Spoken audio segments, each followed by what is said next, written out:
कभी हो सकता है केशव? क्या धर्म का भी नाश हो सकता है केशव? मतलब आज के समय को देखा जाए तो अगर मनुष्य सुधरे नहीं, उन्होंने अपने आप को बदला नहीं, तो डेफिनेटली मेरे हिसाब से तो धर्म के आत्माओं का भी नाश हो सकता है। बापूजी तो शायद यही कहेंगे, पर जानते हैं केशव ने क्या कहा। यस।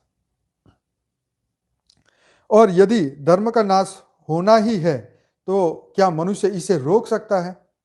देखो क्या क्वेश्चन पे क्वेश्चन है, गजब का क्वेश्चन है पितामह का। क्या पहले तो धर्म का भी नाश हो सकता है केशव? अगर यदि धर्म का नाश हो जाए तो क्या मनुष्य इसे रोक सकता है? गजब गजब गजब। ईवीएम से विजय। भाई ईवीएम नहीं, यहाँ तो कुछ और ही सब चल रहा है। तो मनुष्य इसे रोक सकता है, ये समझने वाली बात है। सब कुछ ईश्वर के भरोसे छोड़कर बैठना मूर्खता होगी पितामह।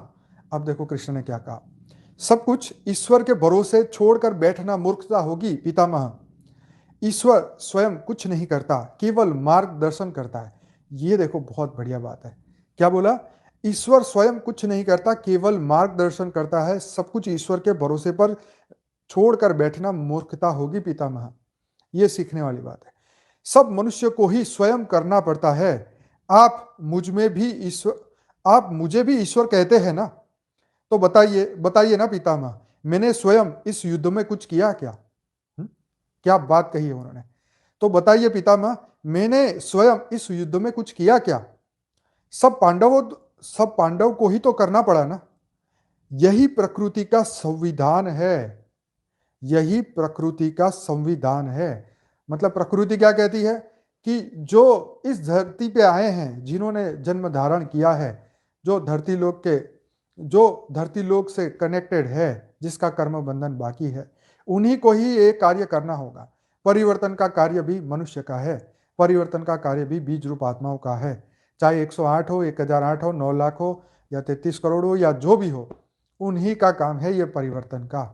परमात्मा स्वयं नहीं करते, वो करवाते हैं। अगर वो खुद करेंगे तो वो भी कर्म बंधन में फंस जाएंगे।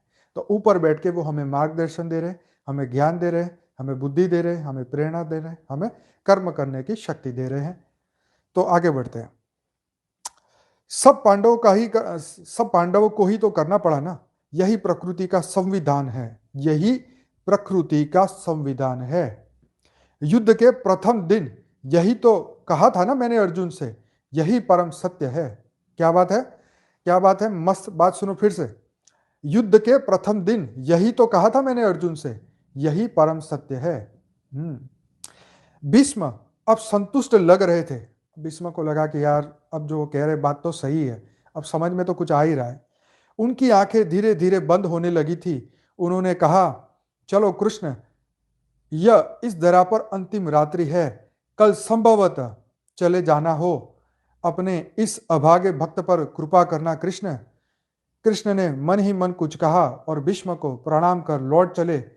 पर युद्ध भूमि के उस डरावने अंधकार में भविष्य को जीवन का सबसे बड़ा सूत्र मिल चुका था। क्या? कृष्ण ने मन ही मन कुछ कहा और भीष्म को प्रणाम कर लौट चले। पर युद्ध भूमि के उस डरावने अंधकार में भविष्य को जीवन का सबसे बड़ा सूत्र मिल चुका था। क्या सूत्र मिला? सूत्र यही मिला कि किसी के भरोसे मत बैठो, स्वयं को जागृत करो, खुद ज्ञानी बनो, खुद जागृत हो और खुद दिए की भांति दिए की भांति प्रकाशित होके सूरज के भांति प्रकाशित हो जाओ और पूरी विश्व को अपने प्रकाश से, पूरे विश्व में प्रकाश फैलाओ, अंधेरे को खत्म करो। यह तुम्हें ही करना होगा। कृष्ण भी आ जाएंगे तो भी बेचारे आपको ज्ञान ही देंगे, वो अपने हाथ में तलवार नहीं उठाएंगे, क्योंकि सब यहाँ पे अर्जुन ही अर्जुन, अर्जुन ही अर्जुन है। वही धरती लोक पे वही अर्जुन, वही वही गांडीवधारी, वही देवताएं, वही उसके अंश, वही उसकी वो सब आत्माएं धरती पर ही है। कोई पांडव अब स्वर्ग में नहीं है, वो भी आ गए धरती पर। पांडव हो या पांडव की फौज हो, पांडवों का खानदान हो या जो भी हो, वो सब धरती पर ही है। एक बात समझो, वो टाइम भी गए होंगे स्वर्ग में, पक्की बात है। वो दुर्योधन और उनकी फौज भी गई होगी ऊपर, लेकिन वो भी समय के आधार पे वो भी तब धरती पे आ ही गए। अब कोई ऊपर नहीं बैठा, वो सब धरती पे धक्के खाने आए। जो उस समय नहीं सुधरे, जो उस वक्त ना बदले, क्या वो इस वक्त कैसे चैन से बैठेंगे, सोचने वाली बात है। तो वही कौरव फिर धरती पे आए, वही पांडव फिर धरती पे आए। जीवन मृत्यु के चक्र के हिसाब से उस वक्त वो ज्ञान नहीं था, जो परिवर्तन का ज्ञान जो बापूजी कह रहे हैं वो उस वक्त नहीं था। अगर वो ज्ञान होता तो शायद कृष्ण भी कुछ अलग ज्ञान या अलग दुनिया को कोई शिक्षा अलग से ही देते। पर खैर, अब जो समय पे जो होना था वो तो होना ही था, इसमें हम क्या कहें। तो जो हो रहा है बढ़िया हो रहा है, इस वक्त धरती पे जो होने वाला है वो भी बढ़िया ही होने वाला है। तो इस स्टोरी से, इस मॉरल्स हमें जो सीखने को मिलता है, सीखने वाली बात कि अपने आप को जागृत करो, अपने आप को जागृत करो। वो करवाने वाला ऊपर वाला है, करना हमें है। वो पावर देगा, शक्ति देगा, बुद्धि देगा, बल देगा, लेकिन करना तो हमें ही है।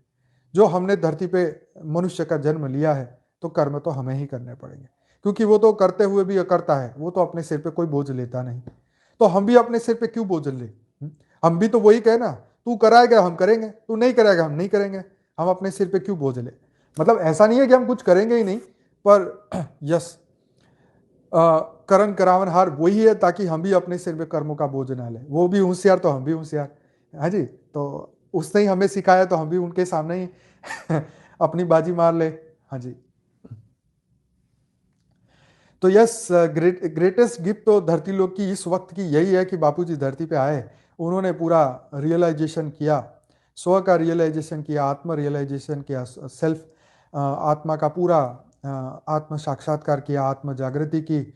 उन्होंने खुद ही अपने आप को जगाया और धीरे धीरे धीरे करके ऊपर से पूरा ज्ञान उतारा, आदि मध्य अंत का ज्ञान उतारा, ऐसी अनंत सृष्टियों का ज्ञान उतारा, ऐसी अनंत ब्रह्मांडों में क्या हो रहा है ये ज्ञान बताया।